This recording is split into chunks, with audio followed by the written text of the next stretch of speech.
Praise the lord. మీరందరూ ఎలా ఉన్నారు? బాగున్నారని అనుకుంటున్నాను. దేవుని మహాకృపను బట్టి ఈ రోజు దేవుడు నా ద్వారా మీతో మాట్లాడుతున్న మాట ఏంటంటే, అబద్ధములాడి ధనము సంపాదించుకునుట ఊపిరితో సాటి దానిని కోరువారు మరణమును కోరుకుందురు అని వాక్యం చెప్తుంది అనమాట. అంటే కొంతమంది ధనం సంపాదించడం కోసం అబద్ధాలు చేస్తారు, అబద్ధాలు చెప్తారు, మోసాలు చేస్తారు, దుర్మార్గపు పనులు చేస్తారు, ఇతరుల మీద నిందలు మోపుతారు, ఇతరులని మోసం చేస్తూ కూడా డబ్బులు సంపాదించుకోవాలని చూస్తూ ఉంటారు.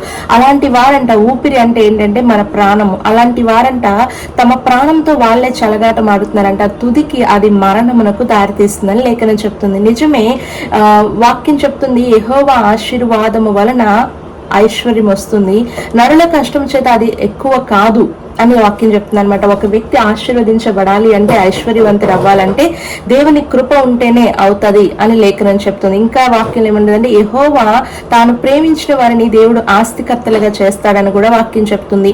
ఇంకా వాక్యంలో చెప్పబడుతుంది ఏంటంటే, విలువగల ధనము నూనెయు జ్ఞానుల ఇంట ఉండును అని చెప్తుంది. నిజమే, మరి నీకు కలిగి ఉన్న జ్ఞానాన్ని, నువ్వు కలిగి ఉన్న జ్ఞానాన్ని ఆశీర్వాదముగా మార్చుకోకుండా అబద్ధాలు చెప్తూ, మోసాలు చేస్తూ, దుర్మార్గపు పనులు చేస్తూ, ఇతరుల మీద నిందలు మోపుతూ, ఇతరులని మోసం చేసి వారి యొక్క ధనాన్ని నువ్వు పొందుకోవాలని ఆలోచిస్తున్నావేమో, ప్రయత్నాలు చేస్తున్నావేమో, జాగ్రత్త. దేవుడు అంటున్నాడు, నీ ప్రాణంతో నువ్వే చెలగాటమాడుతున్నావు, అది నీ ప్రాణం పోవడానికి కారణమవుతుందని లేఖనం చెప్తుంది అనమాట.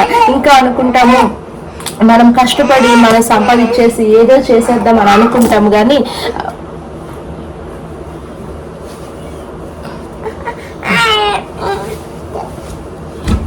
కొంచెం జీవితంలోనే ఏదో సంపాదించేయాలి, ఏదో చేసేయాలని చూస్తూ ఉంటాం. కానీ దేవుని వాక్యం అంటుంది, మనుషులు నీటి ఆవిరి వంటి వారు తొందరపడుట గాలికే కదా అని చెప్తుంది. ఇంకొక మాట ఏముంటుందంటే, ధనము కూర్చుకుంటారు కానీ మోసములు చేసి, అబద్ధములు చెప్పి, కుయుక్తులు పన్ని ఇతరుల ధనాన్ని పుచ్చుకొని ధనము సంపాదించుకుంటారు కానీ వారు చనిపోతారు.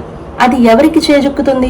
ఒక వాక్యంలో ఉంటుంది అనమాట, ధనవంతుడు తినుము తాగుము నా ప్రాణము సుఖించుము అంటాడు. అప్పుడు దేవుడు అంటాడు, వెర్రివాడ, ఈ క్షణమే నీ ప్రాణం నేను అడుగుచున్నాను, నువ్వు సంపాదించిందంతా ఏమైపోతుంది? నువ్వు మోసం చేసి, అబద్ధములాడి, కుయుక్తులు పన్ని, నీ ప్రాణాన్ని కూడా లెక్క చేయకుండా, నీ యొక్క నువ్వు శ్రమల్లో పడిపోతావేమో, ఆ నిందలు నా మీదకి వస్తాయేమో భయం కూడా లేకుండా నువ్వు కష్టపడి సంపాదించుకున్నావు కదా మోసం చేసి, నువ్వు చచ్చిపోతే ఆ ధనమంతా ఎవరిదైపోతుంది అని దేవుడు ప్రశ్నిస్తాడనమాట. నిజమే, కానీ దేవుని వాక్యంలో మనం చూసుకుంటే, దేవుడు ధనవంతుల్ని తన బిడ్డలుగా చేసుకున్నాడని కాదు, కానీ ధనవంతులైన వారు దేవుని దృష్టిలో దరిద్రులుగా ఉన్నారు, దరిద్రులైన వారు విశ్వాసమును బట్టి దేవుని ఎదుట ధనవంతులుగా ఉన్నవారు కూడా ఉన్నారనమాట. కాబట్టి దేవుని యొక్క ఆశీర్వాదమే నరులకు ఐశ్వర్యం ఇస్తుంది. తన్ను ప్రేమించే వారిని దేవుడు ఆస్తికర్తలుగా చేస్తాడు.